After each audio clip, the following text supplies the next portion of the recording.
Joining me right now is Storch Advisor, CEO, former Toys R Us Chairman, and former Target Vice Chairman, Jerry Storch. Jerry, it's great to see you. I want to get your take on retail sales because, you know, everybody after the Thanksgiving holiday was talking about how great everything was. And you and I spoke afterwards, and you thought, wait a second, let's peel back the onion here and look at exactly what went on. How would you assess the consumer right now, Jerry? How are you assessing retail sales? Give us your take. Look, we really don't know. This report will be very insightful because it includes Black Friday and Cyber Monday.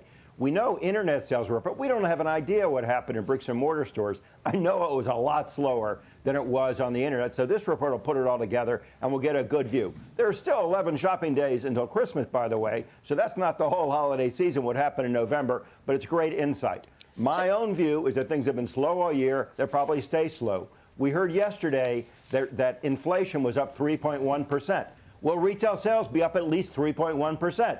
If they're not, the consumer is losing ground. They're buying less for more money. Yeah. So let's see what happens in a few minutes. So the National Retail Federation says that this year's holiday shopping spending is expected to hit record levels, Jerry. That in November and in December, they're saying that it's going to generate $900 billion. I know you've said retailers are mounting for a slowdown this holiday season. Explain that to us. What do you think is going on with the consumer? We know for a fact that they're tapping into credit cards, tapping into retirement savings, so they appear to be somewhat tapped out. How do you see it? Look, really smart analysts this time of year seem to join some kind of a movement to inflate what's happening with retail sales. I don't get it. When they say record sales, that just means better than last year. It better be better than last year. You know, everyone expects, we see this report is going to be up 2%, 3%. What's it going to be up year over year? If it were actually negative and not a record, that would be a disaster. We'd be in the middle of a full-blown recession. So, of course, it would be a record. The question is it just a little bit higher than last year or a lot higher? So what do you want to scrutinize? Cheryl's going to break the numbers in a few minutes on the retail sales for the last month. What would you be scrutinizing in this retail sales number, and what specifically do you look at as the most important metrics to get a true sense of where the consumer is right now, Jerry? So again, I look at year-over-year numbers. A lot of commentators, they'll say month over month. What happened in November compared to September? That's gobbledygook nonsense, adjusted numbers. How do you compare November to October? What we do know is retailers, haven't you heard the phrase same-store sales? That's how we measure the success of the business. Is it more this year than the same month, which includes all the same holidays, weekends, everything else as the year before? You don't have to make any adjustments. Are sales up or down, and how much so versus the prior year? That's the most important thing. Secondly, take a look at the categories.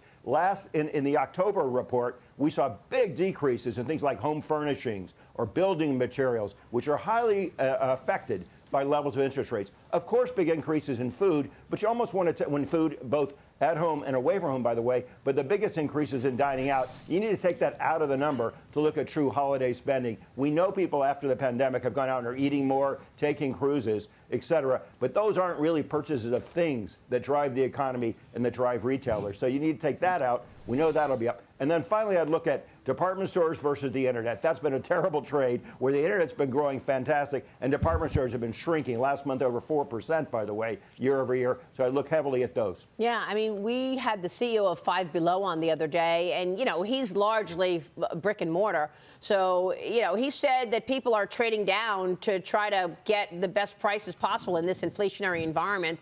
Which retailers do you think are having the most success right now? Do you think it is those, you know, real discount stores like a Walmart? Is that who's taking the lion's share of market share right now? Well, Walmart's been doing great all year. I look at sort of the Walmart-Target comparison, and it's never been broader, where Walmart was negative in their last report, and Target, where Walmart was positive, I apologize, and Target sharply negative. And Walmart is a place where you go to get the lowest price, no doubt about it. Costco's another retailer that should do well in this environment. TJX has been hitting home run after home run, doing great as well. And by the way, there's another category, cosmetics, that's been doing very well. So all the cosmetics retailers, even cosmetics as a category inside of other stores. Why? Well, first of all, it's a long macro trend, but also in this, during the holidays, cosmetics is a nice gift you can get someone without spending a crazy amount of money. Yeah, they call it the lipstick indicator, right, Cheryl? Yeah, the lipstick indicator, because you can give somebody a tube of lipstick and you give a gift, but it's not so expensive. Jerry, I'm glad that you're mentioning the discount names, but I'm curious what this means for your your Macy's and your Nordstroms and Saks Fifth Avenue. Those are the names that I think are going to have a problem this holiday season, based on your commentary. And also, I want to get your take. We're like a minute off from the report. One of the reasons that these estimates are for a negative read on retail sales is because of the fall in gas prices. So I know that you're saying strip that out, but that's why the data is going to show us one story. Maybe you're telling me look for another story. Look, Saks is private, but luxury's been tough. Nordstrom's in their last quarter was down 7% in same-store sales. Macy's was down 7%. Kohl's down 5.5%. In the October numbers, department stores were down 4%. I expect that trend to continue. Their sales are certainly suffering. Their stock may go up or down based on what expectations are, because sometimes you have that kind of dead count bounce. But we'll have to wait and see. But I don't think their sales will be positive. Jerry, do you think we're going to have a recession next year? You know, I don't know. I hope not. I think we all do. I hope these numbers are going to be better than I expect, you know, when they come out in a minute. Yeah. But you know, it really depends on how leveraged the consumer is and whether they have any money left to spend. Yeah, and that's a good point, because you're talking about debt here and the use of credit card going higher. And then there's the buy now, pay later phenomenon as well. As we wait the November retail sales numbers, we see a market that is pretty much steady, up 83 on the Dow Industrials. Are you a fan of this buy now, pay later program? Well, you know, I think consumers are getting in more trouble than they think when they're buying that way. And you see also a rise in credit card debt. So that's been fueling a lot of what we've seen here.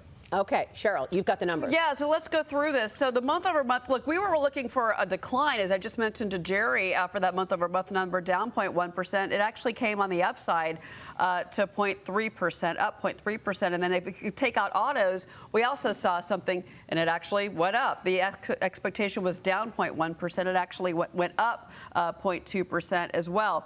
Also, they revised October retail sales down 0.2%. Up 4.1% is the year-over-year number. That's the number that Jerry was looking for, the 4.1%. Also, just real quick, we got import-export. Actually, those were both negative, but not as bad as expected on import prices, down 0.04. We were looking for a downward decline of 0.8, and export prices down 0.09. We were looking for down 0.1. So those numbers were actually better than expected. But real quick, I do want to go through and just give you a sense of what the retail sales the picture is, because you look, he was mentioning building materials. So building materials, food services, all of that, if you combine those together, that's a gain of 0.4%, and that's actually better than expected. So maybe there's a little bit of a good news story here. Car parts and sales, that was actually higher by 0.5%. But as to my point going into this report, Maria, gasoline sales, those were down 2.9%. October was only down 1.2%. So that falling oil story is still being reflected. Jerry, you got to believe this is a better than expected. Sorry, pardon me, Cheryl. I apologize. Jerry, you got to believe this is a better than expected number. 4.1% year over year, and up 0.3% on the month. Your reaction? Yeah, these certainly are a little better than I expected. But if you take a look at the total and take out the restaurant sales, which are up 11%, core retail minus restaurants was up 3.1%, which was spot on the rate of inflation. So consumers are basically holding steady here. By the way, building materials alone was down 2.5%. That number measure, the food away from home, was what was up 0.4%. So building materials are still suffering, but not nearly as bad as they did last month. And furniture was down 7%. Again, interest rate sensitive. That trade I talked about between internet and department stores, the internet was up 10.6%. And department stores were down 5.2%. Wow. So coming back to the department store question, obviously they're not doing well. Well, that is great info. Yeah, the building materials and the furniture, this is all tied to 7% mortgage rates, right? I mean, look, Jerry, you've got rates cutting into all this growth everywhere. And that's where the areas that you've actually seen the biggest impact, those tied to home buying. That's right. And we saw that last month. See, this month, you know, this is a little better, so we need to see what happens in December. Characteristically, what happens when you have a lot of days between Thanksgiving and Christmas, which we do this year, is once you get past Cyber Monday, then there's a big lull in sales, and you wait for the last 2 weeks to see how the season's coming in. We have two huge Saturdays coming up, Super Saturdays, both this weekend and the following one, with a very favorable retail calendar that may be helpful as we get to the end here. But we know we're in a trough right now, so we'll see what happens over the next 11 days till Christmas. Great point. We hope that we're going to be talking with you about it along the way. Jerry, Merry Christmas to you, and thanks for being here.